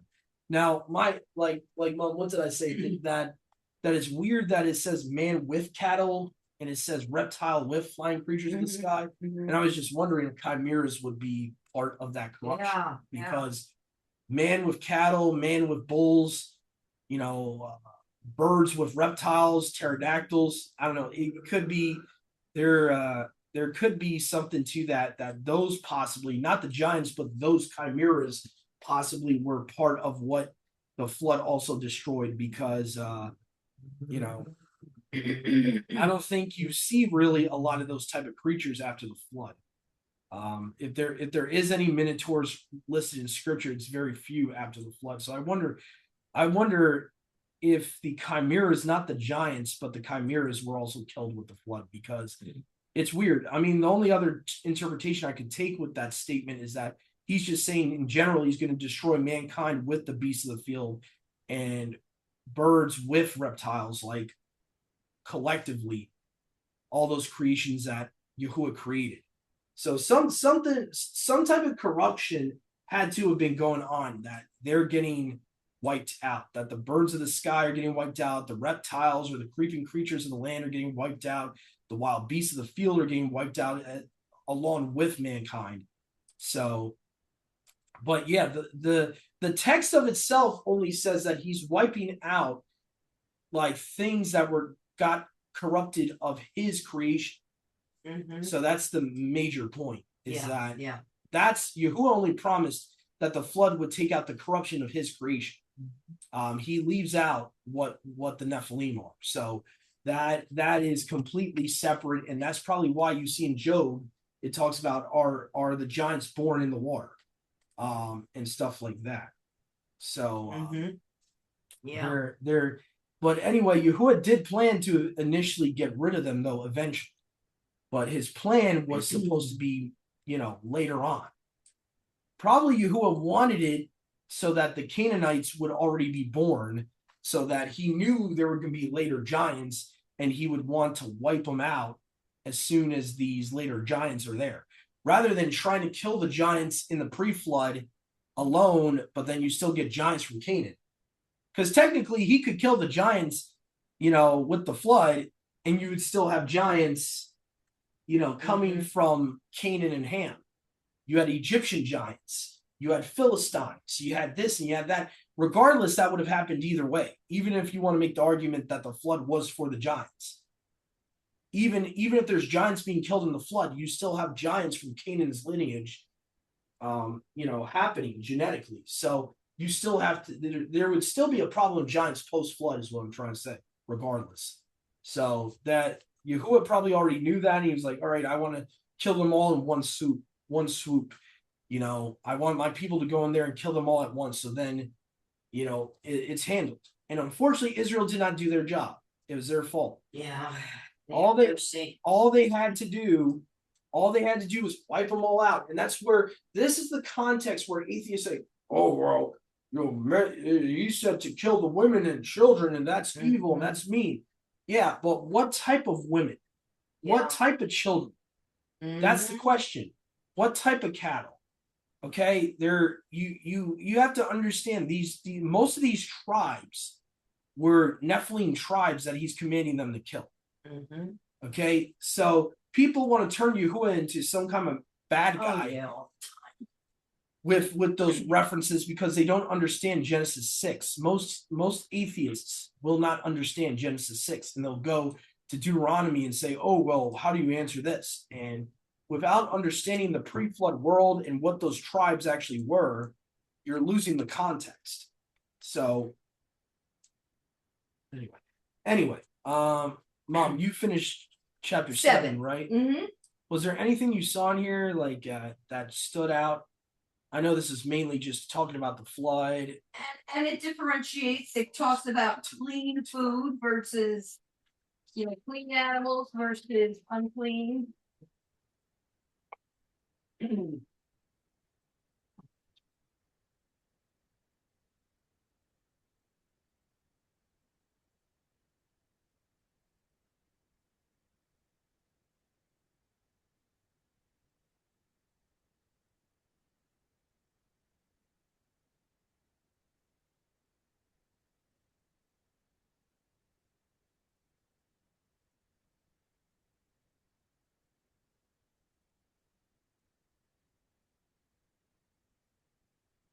So we got chapter 8.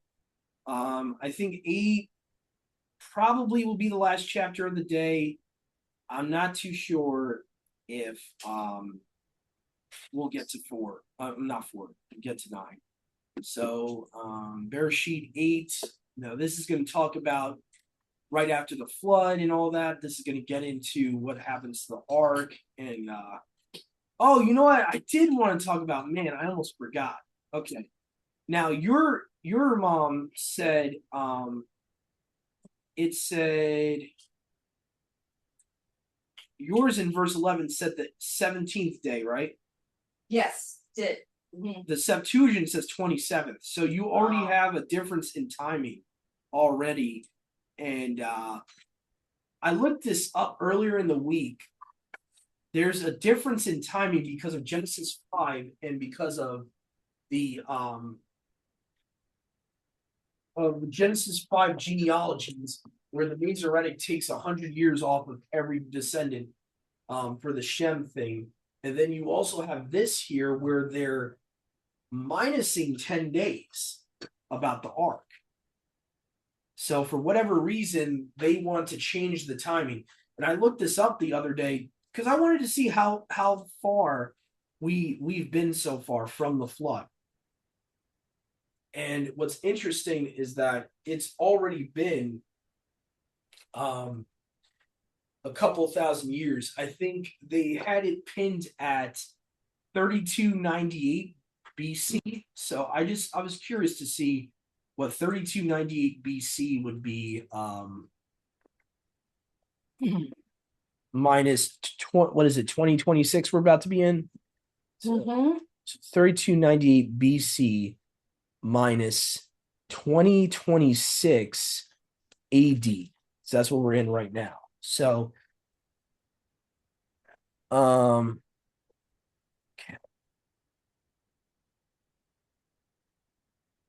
don't know. It should have went to a calculator. Usually when I search this, that's kind of weird. It didn't go to a calculator. Here we go. BC to AD calculator. I really recommend this, guys, if you really want to know how long this Earth has been around. This is a really good way to do it to get a more accurate. That's weird. Huh. That's strange.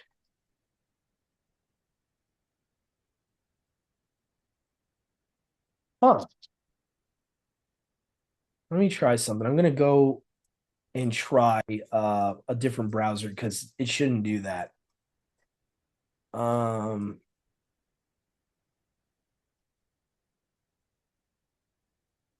Here we go. What? Oh, great. Their freaking stupid calculator's not working. That's always great. Here we go. Date calculator. Hopefully this one works. Yeah.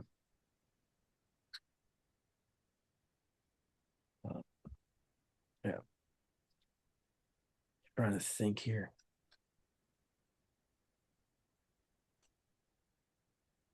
I apologize, guys. I'm just trying to find some type of calculator just to show you something, because the difference with the LXX genealogies would put the flood at 3298 BC.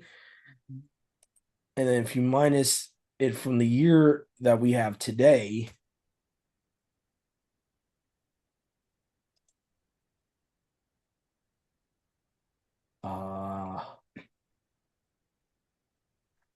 I wonder how much that would be. All right, let's just do the simple way. 3298 minus 2026. That will just give you 1,200 years. Interesting. Only 1,200 years since the flood. That's kind of interesting. Because what people don't realize is the flood was already about 2,000, 3,000 years from creation. So basically, it's been that long since the flood, which really doesn't seem that long. Just shy of 1,300 years really doesn't seem that long. No. It's kind of interesting to me. I wonder if that's accurate. I don't know. It doesn't sound like it could be right. Yeah. Because I know the LXX genealogy puts the age of our Earth at 7,000 years, 7,400 years old. So I'm trying to think. I mean, I would have more probably guessed it to be 2,000 or 3,000 years since the flood. That probably would be more accurate. Yeah. If the Earth is 7,400, 7,500 years old. So let me see if I can find that link real quick. It was how old is the Earth according to LXX? See right here, if you guys can see here. So this is just what they do is they take Genesis 5 genealogies and they try to add up the dates or the ages of the patriarchs. Okay, so again, this is a guesstimation. According to calculations based on the Septuagint Bible, which provides longer lifespans in Genesis 5, the age of the earth at creation is estimated about 5,500 to 54 BC.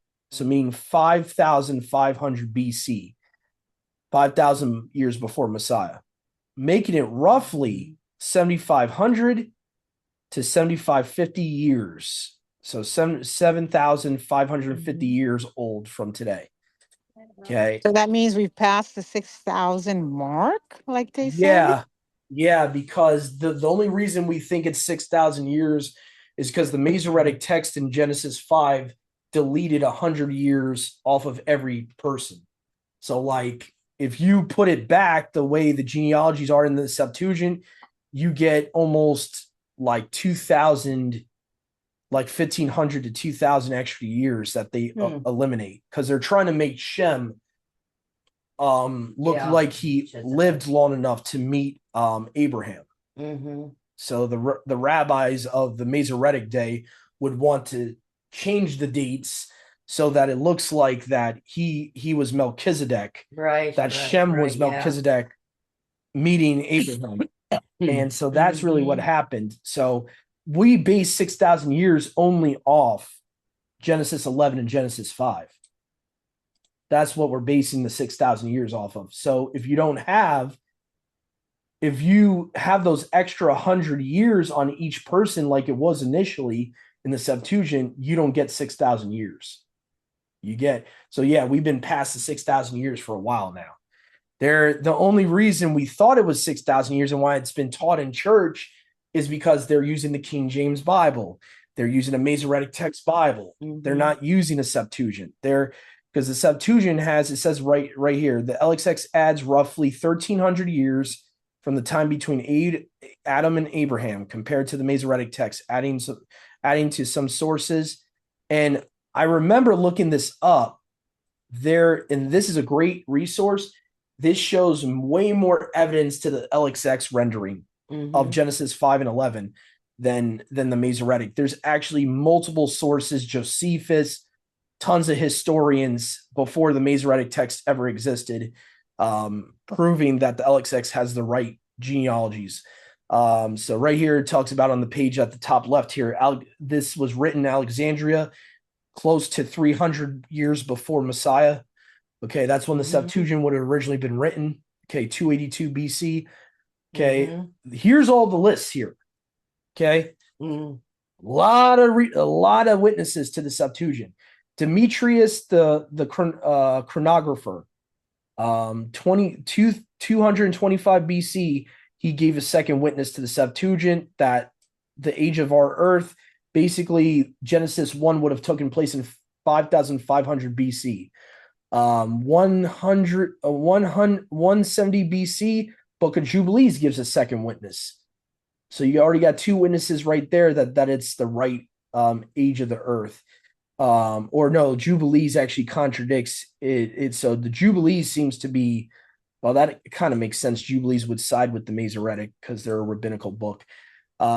So you have, though, another historian here, 158 BC, Apollonius, 5307 BC, give or take. So again, that's a second witness. Him and Demetrius, both are historians or chronographers. They agree with the Septuagint. Testament of Moses, that happened in the 1st century, 10 AD.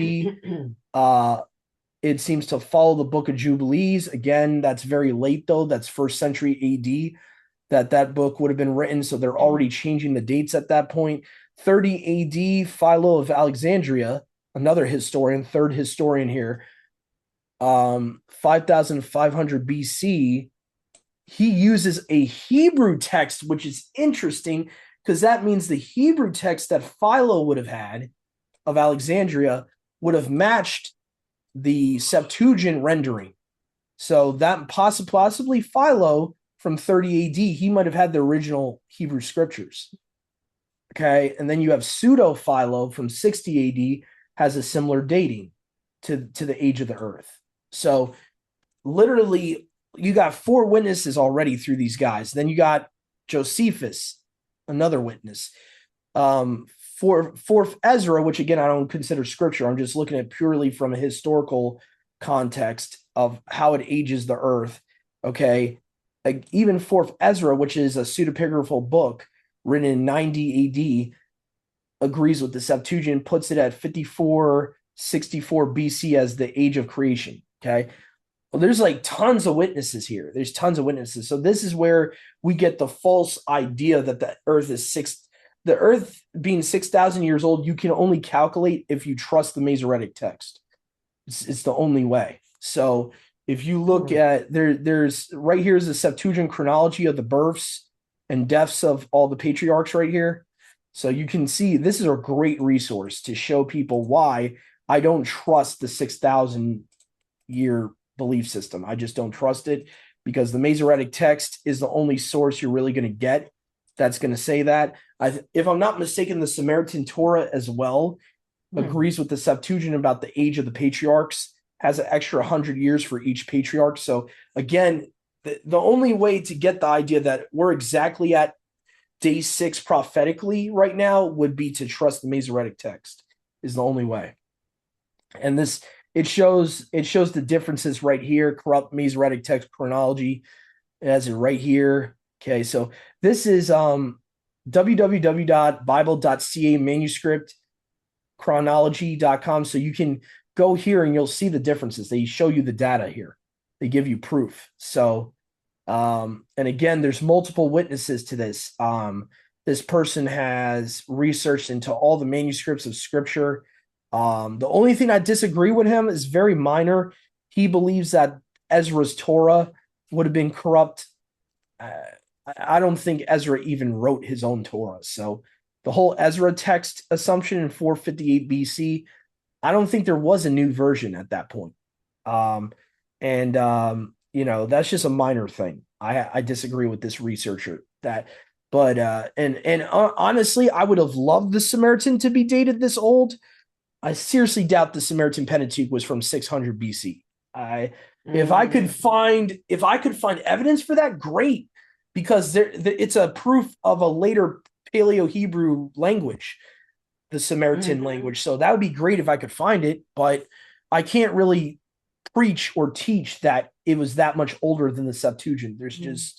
There's no There's no proof of that. All we know is that there was a Sinai text in 1400 BC, 1400 years before Messiah came to earth. Mhm. And then that was the main Paleo-Hebrew text that the Septuagint would have got its source from. And, so really, as far as we know, you had a text from Mount Sinai. You would have had the Septuagint. Samaritan probably would have came after the Septuagint, maybe 200, 100 BC, maybe. And then, 1,000 years later, you have the Masoretic. So the Masoretic is like the newest. It's dated to almost 1100 AD.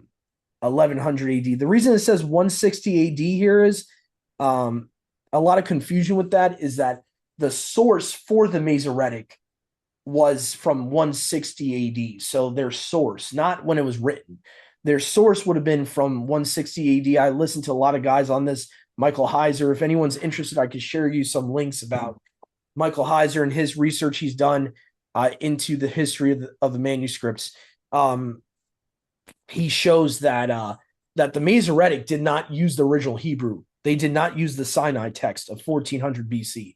They would have used a much newer Hebrew Torah that would have been created after the Septuagint, which is why they date it at 160 AD. Not that the Masoretic actually goes back to 160 AD, but that the source that the Masoretes had would have went back to about 1st or 2nd century AD.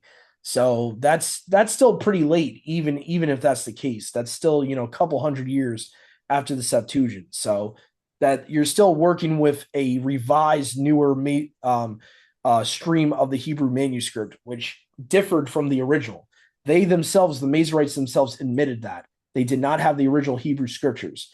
They had a Hebrew circulation that was vastly different from the original Sinai text. So, anyway, but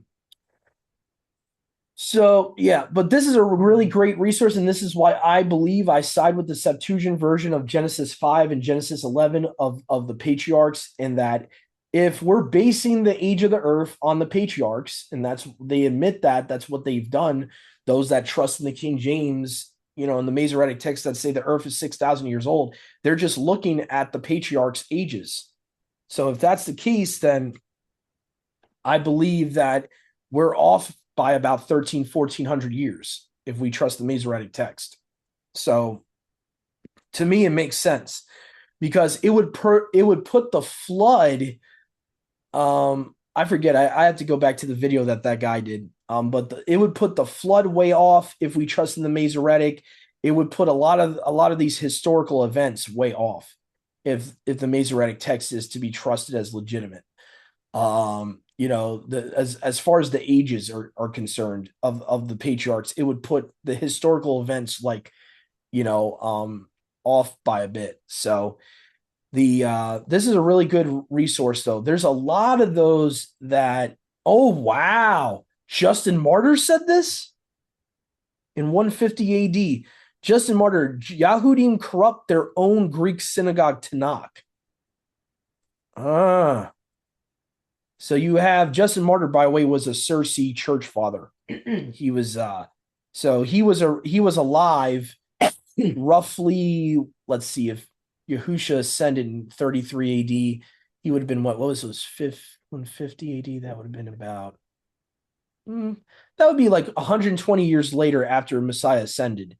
So Justin Martyr, early in the 1st century, is citing that he believes the Judeans of his time in the 1st century were already trying to corrupt the Septuagint, which kind of makes sense. Mm-hmm. If you got tons of people being converted from rabbinical Judaism or Phariseeism into the body of Messiah solely by the Septuagint at that point, it makes sense that the rabbis are trying to corrupt it. So, and there's tons of other things. Wow. Huh. See, this shows you that there was definitely corruption going on, because the first time you even have a Christian agreeing with the Masoretic age of the earth would be Jerome. Jerome, who made the Vulgate, which again, he's using a Hebrew version of his time, which you're already talking about almost 4th century AD at that point. So by that time, you already have revisions done of the scriptures by that time. And so Augustine's another pro Septuagint guy of the Circe fathers around the same time as Jerome. Augustine believed, so interesting, Augustine wanted to be, I guess, politically correct. He said he believed both 5,554 BC and 4,100 were inspired. So, yeah, I guess he didn't want to ruffle any feathers. So he's like, but if you read his stuff, he's very pro. You read his own stuff, like his own writings, Augustine was very pro Septuagint over the Hebrew of his day. So, which, by the way, is pre-Masoretic. These guys did not have the Masoretic text back then. They had a Hebrew text that was similar to it, but it was not technically a Masoretic stream yet. It was a much older. So you're talking about 400 AD versus the Masoretic text was finished in 1600 AD. So that's about what, 1200 years later. So yeah. So basically, the Masoretic is so modern that even the Hebrew that Jerome had probably differs from the Masoretic text. So anyway, but anyway, this is something if you guys want to look into, feel free. Brother Dennis, if you want, I could text this to you. Here. So, but this shows that this is a lot of proof why I believe in the 7,500 years versus 6,000. This is mainly why. So, but it's not a big deal. It's not a salvational issue. I personally trust in the chronology from the LXX over the Masoretic. And it makes sense to me that Yahusha would be returning close to the 8th day prophetically, because 8th day, new beginnings. Yeah. So for a lot of us, we've thought of the 7th day. I get it, the Sabbath and all that, but technically the 7th day would have still been like part of the previous creation, technically, prophetically. If we look at it prophetically, you don't have a new creation, until after the 7th day. So technically that would kind of change things too in prophetic thinking and stuff like that. And the Masoretes themselves, I just don't trust them. They're sneaky little buggers. I just don't trust them. They tried to change stuff in Job. Like I mentioned the other day when my mom and sister Marissa, they were doing their study together. And I think one time, since you guys have been reading Job, I mentioned, if you look online, Job has been added to by the Masoretes. Like there's I forget how many added verses, like 400 verses. Wow. So if they're already messing with other books, I'm not going to trust why they would take those 100 years out for every person, knowing that that's why especially knowing the reason they deleted those 100 years for every patriarch. They wanted Shem to be Melchizedek and all that, knowing that was their purpose. They're already trying to deny Yahusha. So I'm not going to give them much a benefit of the doubt in that aspect. So, anyway, but that's just that. And hopefully that was beneficial for someone to hear. Hopefully that helped them out, maybe do more research into that. But yeah, that's one of the reasons I trust the Septuagint as my main go-to Tanakh, is because of that, and because of the added witnesses to that particular topic historically, of the dates and all that. So let's see here, Genesis 8, just for time's sake, because of my rabbit trail I started there. I'm gonna have to definitely finish us off here in Genesis 8. So it says here, and Alua remembered Noah and all the wild beasts and all the cattle and all the birds and all the reptiles that creep, as many as were with him in the ark. And Alua brought wind upon the earth, and water stayed, and the fountains of the deep were closed up. I remember Marissa mentioning this the other day, fountains of the deep. So right here you have it mentioned. Floodgates of heaven rained from heaven and the rain from heaven was withheld. Now this to me shows like flat earth, in my opinion. You got floodgates from heaven. So you got something like a glass structure, possibly, firmament, opening up for waters from heaven to pour down. On a globe, that's kind of hard to do, in my opinion. And the rain from heaven was withheld, and the water subsided and went off the earth. After 150 days, the water was diminished. Does yours say 150? Yeah. Okay. And the ark rested in the 7th month, in the 27th day of the month, on the mountains of Ararat. Yours says 17, right? Uh-huh. Yeah. And the water continued to decrease till the 10th month. And in the 10th month, on the first day of the month, the heads of the mountains were seen. That's interesting. So that would be the new moon, right? Mhm. The 10th month on the first of the month.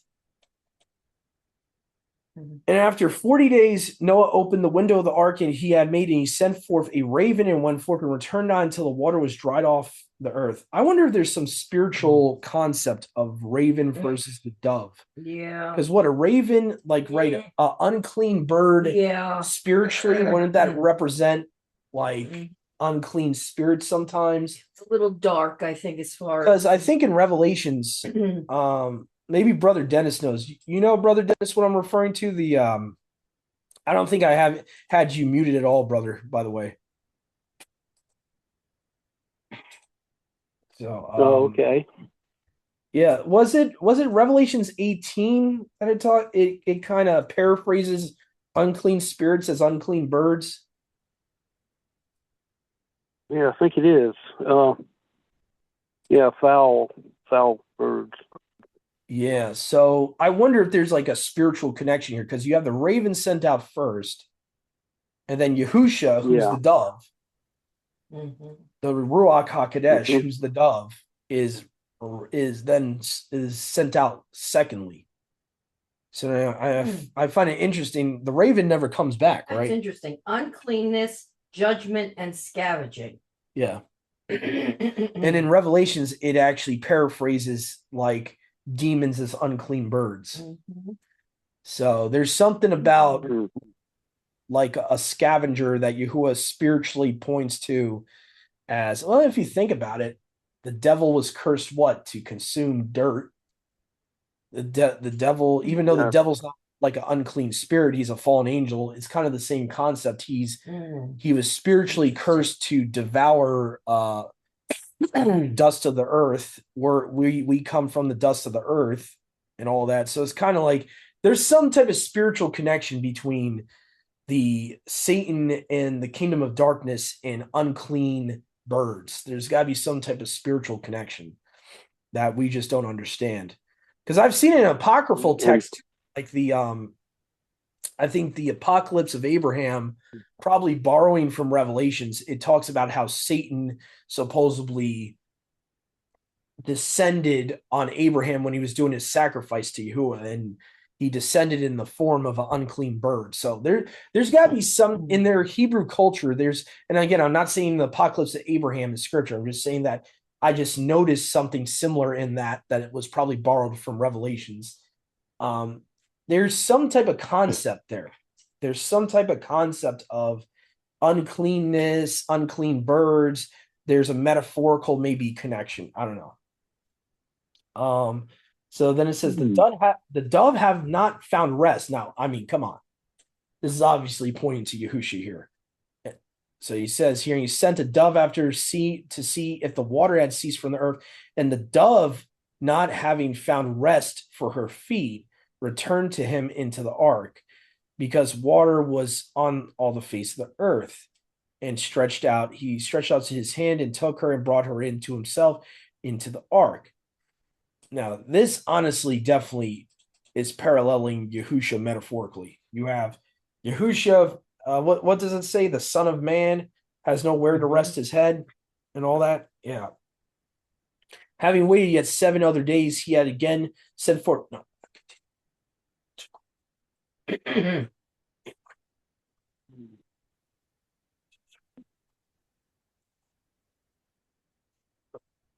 All right, so having waited 7 other days, he sent forth the dove of the ark.